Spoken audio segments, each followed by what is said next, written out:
People always want to know how I find the absolute best stuff at Goodwill, so I'm spilling the tea and sharing all of my top thrifting tips and tricks with you. The key to a good thrift trip starts before you even leave the house. This is everything that I put in my bag to go thrifting. A measuring tape, but I don't just have a measuring tape for funsies. I actually know my measurements. So my favorite pairs of pants, I have noted down the waist, the rise, the hips, the inseam, and I have this noted down for different styles because high-rise pants are going to vary in measurement from low-rise pants because the waist is hitting at very different areas because of the rise. Same kind of thing with tops. Tight-fitting tops, very different measurements from thick, chunky, loose sweaters. So note down different styles in your closet, the things that you love. Have that to reference. If you're looking to decorate a space, note down the measurements of the space that you're looking to decorate. I'm currently working on filling the blank wall space in my apartment. So I have noted down the wall space that I'm looking to decorate. So that way I know when I'm looking at something like, will this piece actually work in this area or will this piece even possibly fit? A little pouch with safety pins inside. This is really helpful if you're trying something on and it's just a bit too big. You can safety pin it up and visualize what it'll look like if you were to actually alter it and decide, is that a piece that's actually worth altering? A Tide to Go pen. This is really good if you find something that you love, but it has a stain. You can do a little test. If the stain lifts even just a little bit with a Tide pen, odds are if you take that piece home and you did some more intense stain removing with it, with OxyClean, spray stain remover, you're probably going to be able to effectively remove that stain. A sandwich baggie with some Clorox wipes inside. One of y'all put me onto this and I'm such a big fan. I use it to wipe down the handle of the cart, inside of shoes. If I find something that looks like it has potential, it might just need a little bit of cleaning. Like I found a little bathroom organizer the other week and I was like, oh, this is so cute, but it would need a clean. Like, is there potential to even clean it? Clorox wipe it. See if there's actually potential, and there was not. Hand sanitizer, obviously. Hand lotion, lip products, AirPods, or some kind of headphone are essential in my opinion because the music at thrift stores a lot of times, questionable, and you want to be able to control what you're listening to. I like to listen to audiobooks while I'm just in the zone digging, or I'll even just put them in to drown out the noise because thrift stores can be a little bit noisy. Snacks and electrolyte packets. I don't necessarily consume these while I'm actively thrifting, but they're good to have on hand because I often thrift longer than I anticipate and I get a little hungry. So then right when I get to my car, I have some fuel to feel alive again and I don't end up having to run and get fast food or something else. Wallet. I always try to have an extra hair tie or hair clip with me so I can keep my hair up and out of the way. And then I put everything in a fanny pack or a crossbody bag, something that's easy to carry if I want to walk away from my cart. My water bottle, I have my notebook with me today, and I think that's everything that I'm bringing with me. What you wear thrifting matters. Most thrift stores do not have fitting rooms anymore, and I'm such a visual person. I want to see pieces on and decide if I actually like the way that they look on me. So I try to wear things that I can easily try on over, and I find that athletic clothing works really well. I often wear athletic dresses like I'm wearing right now, workout onesies, leggings, biker shorts, something of the sort. And if you're like, I just don't really want to constantly wear athletic clothing in public, I feel you. I've made a lot of resolutions to stop wearing athleisure all the time. So I'll often wear skirts with biker shorts underneath and just a tighter t-shirt, and I can easily try on top of that. You can get creative and wear like flowy pants with biker shorts underneath.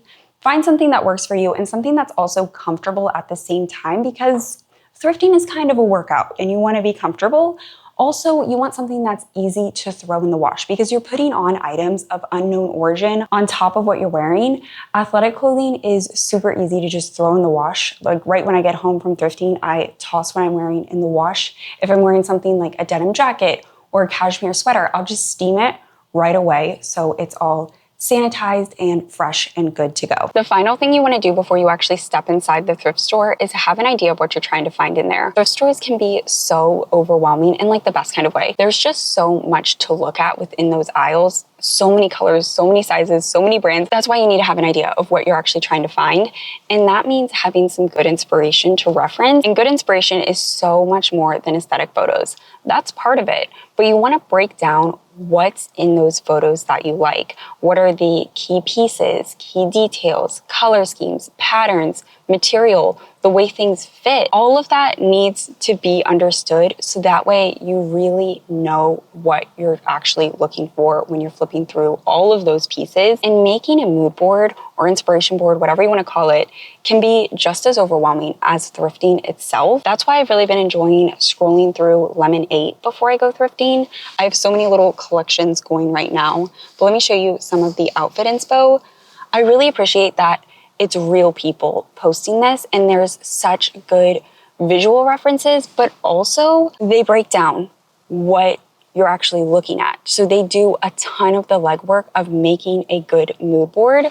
So this is some outfit breakdown. Say for example, you find a bubble skirt. You can see it styled from one person 3 ways. And then when you're actually just searching for inspo in the little search bar, when you put in something like outfits for school, that's just the first thing that came up, you can select the body shape so then you can get visual references from people that, you know, look like you. And I just really like it. It's so much more too than just fashion. There's like sewing projects because I've been sewing more, so I've been saving little sewing projects. And if you really just don't even know where to start putting together little thrift mood boards, wish lists, that kind of thing, people share thrift wish lists on here. So you can just start from those and go from there.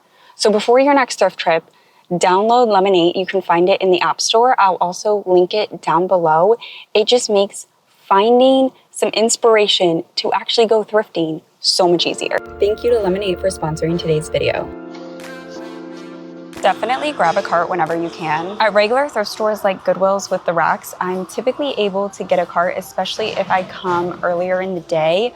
But at outlet thrift stores like the Goodwill outlet or the Family Thrift Center outlet, I often cannot find one. So I'll bring my own, like a granny cart, or I'll bring a Holcomb bag. One of the first things I do whenever I walk into the thrift is take a lap around the store. This helps me do a few things. Number one, map out the store and figure out what sections are where. Even if this is a store that I frequent regularly, sections at thrift stores change so often. I cannot tell you how many times I go into a store that I was just at a few days before and the sections are all flipped around.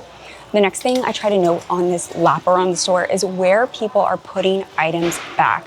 Put back areas have so many gems to be found because there's things that people deemed worthy of picking up but just put back for one reason or another. Some areas to check for putbacks are on end caps, near full-length mirrors, near fitting rooms if you have them, or up near the cash register. The other thing to note on this walk is if there are any new racks roaming out and if you're allowed to look at them. So we aren't allowed to look at the new racks here at Goodwill's in Houston. However, new racks can have so many gems, so if you can look at them, try to look at them. The last thing this lap around the thrift store helps with is just to ease my thrift FOMO that I did not miss an easy to spot gem lying out in the open, like a Kuji sweater lying on the floor, or this beautiful suede Free People bag that I found back in January that was just hanging on an end cap, because I just quickly glanced through the whole store on this little walk around. You want to start off in the section that you're prioritizing based on your inspo board and try to find quality pieces that fit the bill of what you're looking for. Quality has a couple components for me: material, make, and condition. Starting off with material, I typically look for natural fibers. Not always are quality pieces made of natural fibers, but usually they are. So silk, cotton, linen, cashmere, wool. I'll try to attach a list of everything that I try to look for. As you get better thrifting, you'll start to be able to just notice material by feel. So I immediately felt this top and it's 100% silk, $5.99, beautiful silk blouse. And as you're learning, you can just go through aisles, feel things and be like, oh, this is literally cashmere. Yep, it's cashmere. You'll get better at noticing. And when you're learning, just reference the material tag to know what something's made of and kind of quiz yourself. I still quiz myself, even though I immediately knew that this was cashmere, I still like to see the material tag just for that confirmation. Another thing you might notice when you're looking at material tags is dry cleaning tags, and that can definitely indicate it's of higher quality. People typically don't dry clean things that are not nice. And it is 100% silk. It's also made in the USA, and where pieces are made is another good indicator of quality. Pieces made in Portugal, Italy, and other European countries tend to be higher end. Sometimes they're designer, not always, but they do tend to be made better. Same with pieces that are made in the US. Most clothing items are not made here anymore because it's expensive to make clothing items here. So if you see that made in the US tag, a lot of times it's also vintage. I found a sweatshirt earlier and was just looking at it. I was like, oh, this looks like a piece from the 90s. And then outside of that, made in the US tags, sometimes you'll see union made tags, and those are extra special because that predates the 1990s, and those pieces are just made to last. They are so well constructed. I have a gorgeous romper from the 50s or 60s. Whenever I find like a union made tag, I'll just do a Google search on it to get a little bit more info about where that piece is from, like what year, what era. There are some amazing resources online for learning about vintage fashion. One of the coolest, in my opinion, is vintagefashionguild.org. I feel like anybody that thrifts should know about this site. It has a library of over 1,000 brand tags that you can look through and reference. You can even search if you have a specific brand that you want to learn about. But I just want to show y'all one, for example. Here's Abercrombie & Fitch. They have a little summary of the brand, when it started, if it's still going on, different things that they've gone through. And then they have as many tags as they've been able to reputably source and age. So for Abercrombie & Fitch, they have one as early as the 20th century. Then they have like 1920s, 1940s, 50s, 60s, up to the early 2000s. It is just such a neat resource. You get like a little history lesson.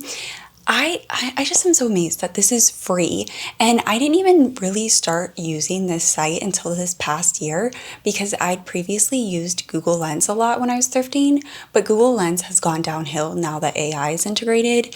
It just is not the same as what it used to be, and there's no way to disable it. But this is so amazing.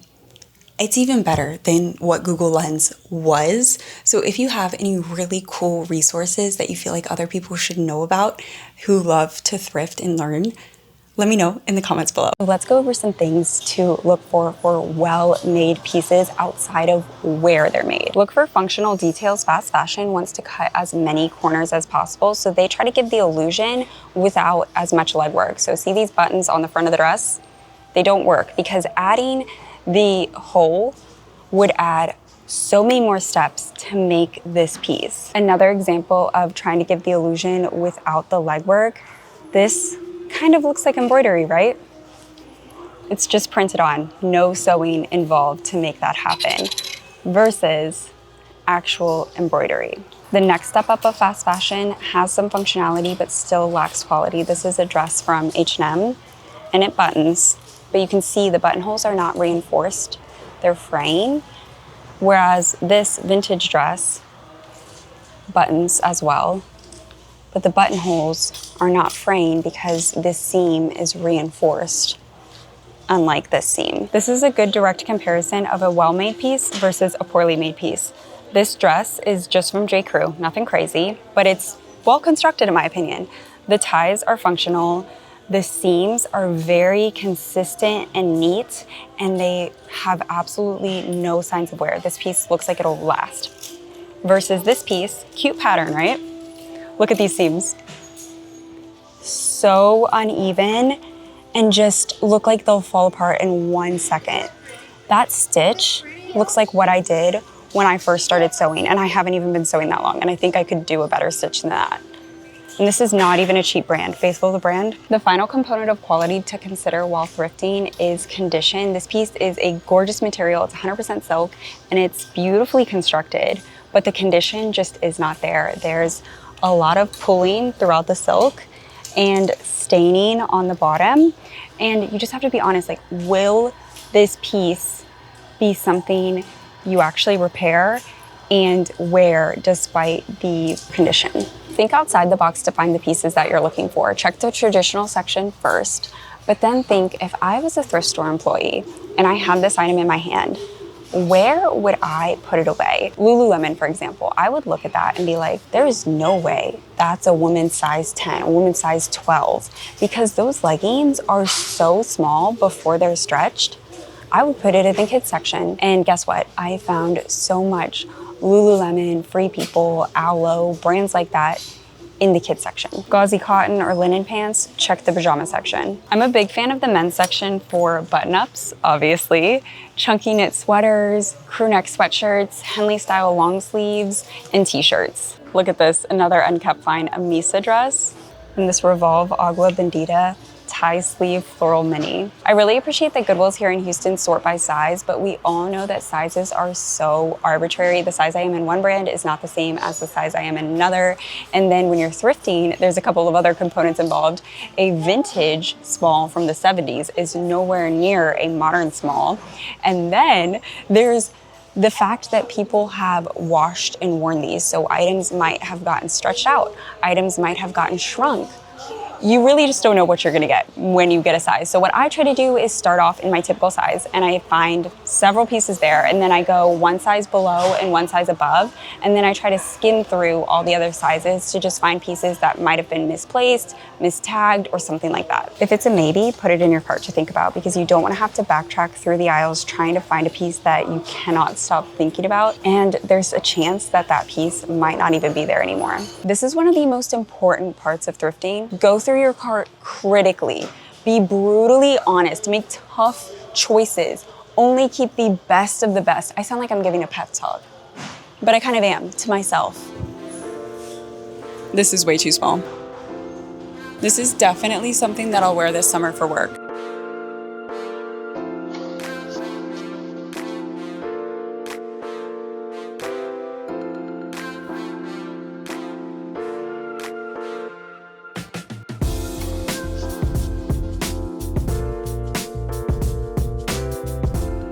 Everything on the side of the cart is what I'm putting back, and everything inside is what I'm picking up. A Free People sport for McKenna, some Free People shorts for myself, this super fun bag, a cotton floral skirt, and a cotton athletic tank top. I take going through my cart at the thrift store very seriously. I have so many notes on this section. I guess you could say I'm passionate about not buying random crap, because I have in the past, and let me just tell you, it's not worth it. Oh my goodness, it's not worth it. I know that thrifting is cheaper than retail, but it still costs money and it adds up. It also costs time, energy, mental space, and physical space. You do not want to bring random nonsense into your home. And the way to prevent doing that is by going through your cart and being intentional with your purchases. Double check these pieces for flaws. I know I said check the condition when you're going through the aisles, check the condition again at your cart, and check the condition again when you're in line to check out. And really check the areas that you might not have noticed at first glance, like the armpit, the crotch, any inner seams, and see if there's any flaws. If there are flaws, determine if they're fixable, and if they're fixable, are you gonna actually fix them? You have to be honest with yourself. You should be excited to go home and fix those flaws. If you're not, will you ever? I've learned if I don't feel excited to get home and put that beautiful dress that needs stain removing into some OxiClean, I probably won't do it. Try to go through your cart near a mirror so you can visualize what the piece looks like on. Even if trying on is not your cup of tea, you can still hold the item up and get a good feel of what it'll look like on you. A lot of times I don't even have to put the piece on. I can just hold it up and be like, ugh, I don't like the color, or I don't like the pattern. Do you actually like it? Or is it just a brand name? Be honest. How will you wear this piece? Do you already own something to wear with this piece? Or did you pick up something thrifting to wear with it? If you're struggling to envision how you're gonna wear it, look at your inspo board and then come back. How are you gonna wear it? If you can't answer that, or you feel like you need to go out of your way to then go buy another piece, do you actually need it?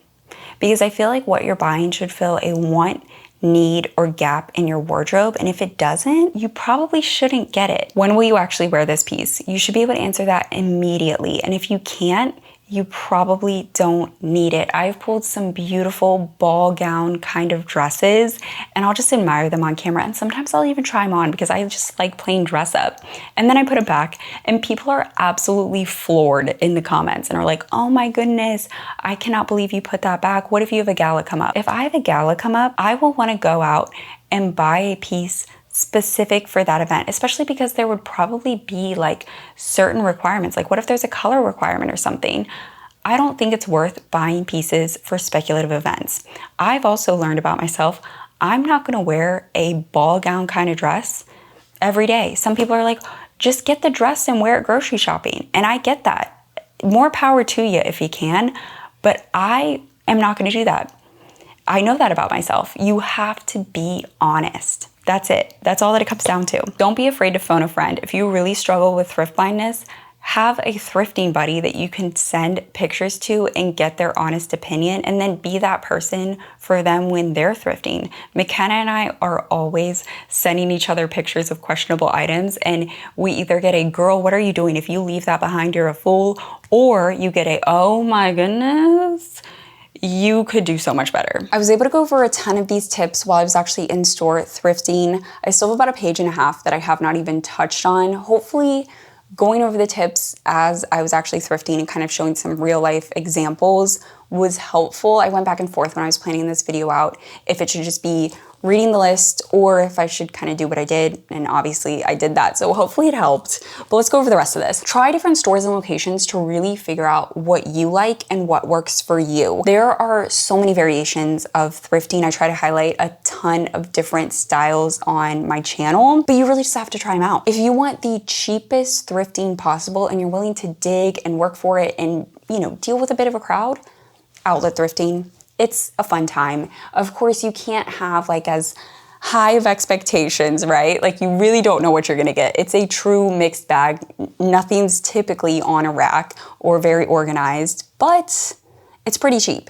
Here in Houston, we have multiple Goodwill outlets. We also have the clearance center. So that's kind of been in between of like a Goodwill outlet and like a regular Goodwill.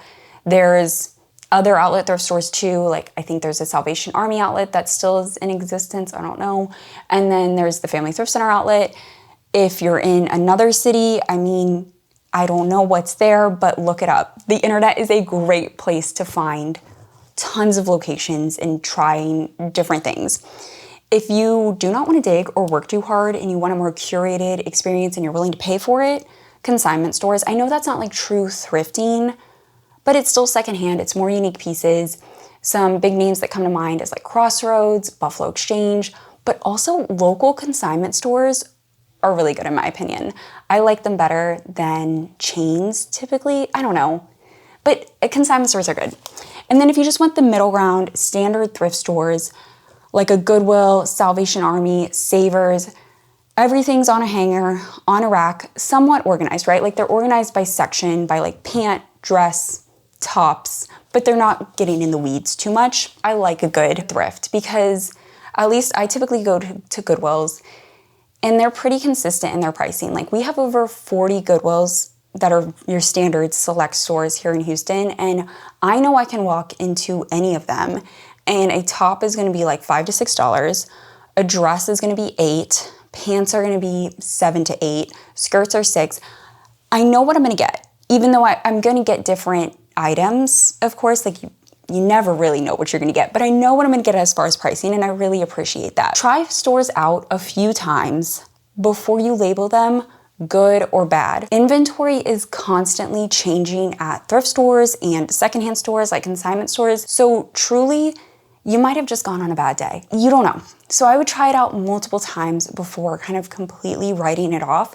The one thing I will try to note about stores is prices and just like organization and things like that, because that typically is somewhat consistent, more so than the inventory. The inventory is constantly changing. So try multiple times. If you try like, 4 or 5 times and you're like, okay, I think we can cut it. And I agree. But then maybe try again in like 6 months or a year, because management could change. Things are always changing in general. Stay up to date with thrift stores too on like sales, or if there is an inventory schedule, by trying to follow them on social media. I will say a lot of thrift stores don't have like an Instagram or X or TikTok or things like that. You know what they have? Facebook. So many thrift stores are really active on Facebook, so try to find their Facebook or try to follow, this sounds weird, influencers. I guess I'm an influencer. Try to follow influencers in your area, and they often will post about happenings in the thrift community. I am actually going to be going to a Goodwill grand opening this next week. It's May 30th. I'll attach a little thing up here. But it is up in North Houston, but it'll be really fun if other people want to come. There's going to be like giveaways. The radio station is coming. There's going to be like snow cones. I think it'll be fun. Plus, you can come say hi to me. So if you want to go.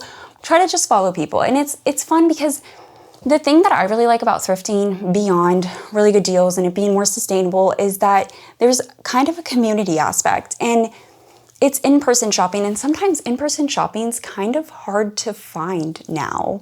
I mean, of course, there's still malls, but it's not what it was. Thrifting is more so in-person than anything else. And so I really like that. What is the best day to thrift? So many thrift tip things say, avoid the weekends, thrift first thing weekday mornings.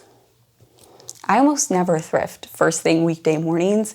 If you've ever admired any of my thrifting content, pretty much all of it is on Saturday, Sunday, after 4 or 5 p.m. on weekdays, or on bank holidays. Arguably the worst times to thrift according to a lot of these thrift tip things, but that's when I can thrift. So really, you just have to thrift when you can because that's the best time to thrift. I wouldn't cross something off because, oh, it's a bad time, I'm not gonna do it. No, thrift when you can. Now, I will say, I typically am thrifting at Goodwills, and Goodwills are putting out inventory from open to close. So I could go into the same Goodwill multiple days in a row. In fact, Marita, who has a YouTube channel, has done that, where she's gone into the same Goodwill location multiple days in a row and found new great items pretty much every time she's gone in. So if you're not going to a store where they're constantly putting out new inventory every single day, you might want to try to shift your schedule according to that. But otherwise, it doesn't matter because everybody's looking for different things. And just know, not every thrift trip is amazing. All content in general is a highlight reel. And I feel like especially thrift content, even as realistic and transparent as so many creators try to be, it feels a bit deceptive in that I'm editing down hours of thrifting into typically like 15 to 20 minutes for YouTube. And I try to say oh yeah, I was there for multiple hours, but it still never feels the same. And I even feel it myself. I think as I'm 30 minutes into thrifting, I'm like, oh man, I haven't really found anything. I guess I'm just bad, or I'm just unlucky or whatever. But it's because we've really become conditioned to just have these really high expectations when it comes to a lot of things, but that's not the reality. And it's so hard, and I hate that about content because I just can't include hours and hours of me just flipping through the racks, right? So it kind of looks like I find one great piece and then there's probably so many minutes that pass until I find the next one. And so I think that it would be kind of interesting to make a video that highlights the span of time that goes into a thrift trip. So maybe I can kind of do that just because I feel like there's a bit of just this weirdness about it. I don't know, I'm yapping too much. Anyway, hopefully these tips were helpful. I could go on and on about thrifting because it's one of my favorite things to do. I would love to know what your favorite tip was, or if you have any tips you would like to add to this video. Thank you guys so much for tuning into my channel once again. I would love to see you at the Goodwill grand opening event. Thank you. I cannot wait to be back with you again soon. Bye.